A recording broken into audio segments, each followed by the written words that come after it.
What's going on, everyone? Welcome to Plizont's podcast, full of freezing cold takes and glitchy analysis. Let's get started with last night's news today. The World Cup just announced that there will be no alcohol sold to general admission ticket holders. This is an atrocity, an outrage. People should be able to get a refund for this. What else are you going to do at the World Cup? Watch a bunch of men kick a ball around? This, by far, is the most expensive World Cup of all time, and to have no alcohol sold is an utter disaster. Next up in the news, the Packers versus the Titans. Tennessee went up into Green Bay and stomped Aaron Rodgers and the Packers. And that leads me to believe that Aaron Rodgers finally needs to get out of Green Bay. Look, the Packers failed Aaron Rodgers, and Aaron Rodgers failed the Packers. No one is going to take a chance now on this 38-year-old, washed-looking QB that is being paid $50 million a year for the next 2 to 3 years. He basically has two options now. He's either going to go down with this ship and probably ruin his legacy, or he could just do what he should have done last year and retire and be a fringe top 5 QB of all time. Mike Vrabel, in my opinion, now is a top 3 coach in the NFL right now. This Titans team is not good whatsoever. They lack skill positions. They have 14 players on injured reserves, and they don't even have a top 10 quarterback, yet they are 5-2 in one-score games and 7-3 on the year with a chance for a number 1 seed just like they had last year in the playoffs. Now, will that amount to playoff success? Probably not, because the playoffs are about star quarterbacks. But I digress. Let's move on to Michigan basketball. Here we go again, another Wolverines team set to disappoint us. They were blown out by Arizona State horrendously.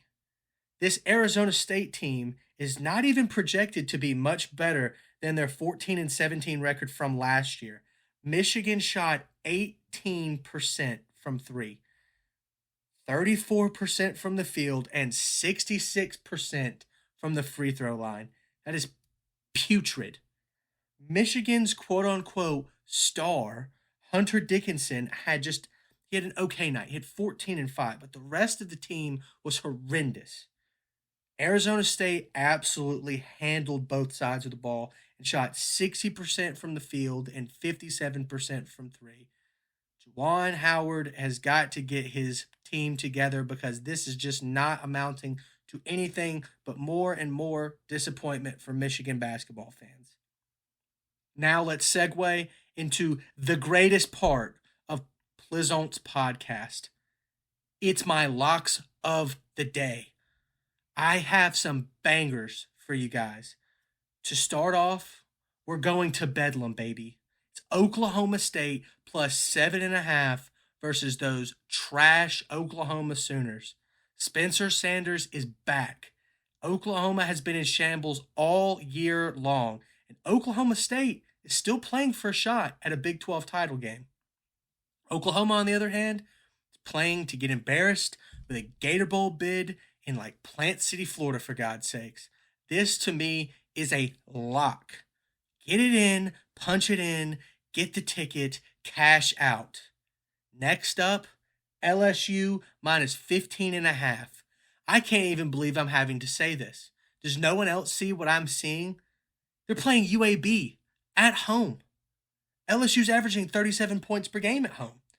And this is not a UAB team of the last 2 or 3 years.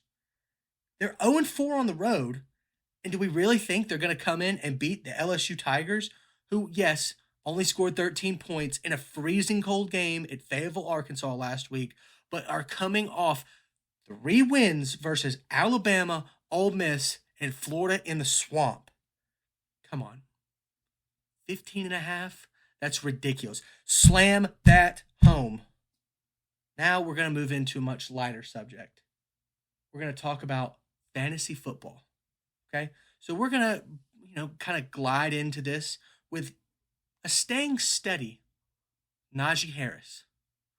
Look, Najee Harris has had a disappointing season, yes, but the Steelers are finally finding their identity under their brand new rookie quarterback, Kenny Pickett. And last week, I think they cracked the code. Najee Harris in the running game is a tougher way to win football games, but the Steelers now have to adapt to finally start winning. They're playing against Cincinnati, who is a mid tier run defense team. I think this is Najee Harris's chance to go big or go home. He had 20 touches for 99 yards on the ground last week. I think he's going to have a breakout game. Now, moving on from that, let's talk about somebody we need to bail on. Get rid of Ezekiel Elliott immediately. This man is done. The Tony Pollard train is scheduled to depart this weekend. I know Zeke had 2 solid fantasy weeks before he left with his knee injury, but there are only so many games that you can have before they run on empty for running backs. Tony Pollard looks juiced, and he's ready to finally take the running back one position away from Zeke like he was supposed to do last season. I only hope that Jerry Jones's ego does not get in the way of Tony Pollard's success. Now, last but not least for our fantasy picks, we're going to talk about Taysom Hill. The Saints are just throwing stuff at the wall now, just seeing what sticks. The only thing that is the outlier in all of their wins and all of their losses is the amount that Taysom Hill touches the ball. In the 3 Saints wins this season, Hill is averaging 9 touches, 97 yards, and a touchdown and a half total. And in their losses, he's averaging 4 touches, 24 yards, and 0 touchdowns. Someone get this man the rock. Now, back to a more lighter subject. We're going to go the stock market of cards. So, first, we're going to buy Anthony Simons. This man is having an extremely big jump in Portland, just like he did last year. He went from averaging 8 points a game to 17 points a game, and now he's averaging 22, and he looks like the next big thing in Portland. Look, you want to get this rookie card before he makes an all-star team because that price is going to skyrocket. The absence of Donovan Mitchell and the decline of Klay Thompson, this is completely possible this year. I think it's time to buy on a low price Anthony Simons card. But now we're going to talk about where we should sell. And who you should sell is Jordan Poole. Last year was a magical season for the Warriors and Jordan Poole, but it left expectations extremely high for this year. Experts and TV personalities, including Stephen A. Smith, called him the third Splash Brother. But the punch heard around the world sent him and the Warriors into an absolute tailspin. This is a career-defining stretch for him. I don't know if he's going to be able to overcome it. Right now, he's being overshadowed by the Warriors' big 3. We'll see what happens, but for now, I'm saying sell that card. Last but not least, what you've all been waiting for. It's Plizont's freezing cold takes. Takes so icy cold that they're boiling hot. My take this week, Ja Morant cannot be the main man on a championship team.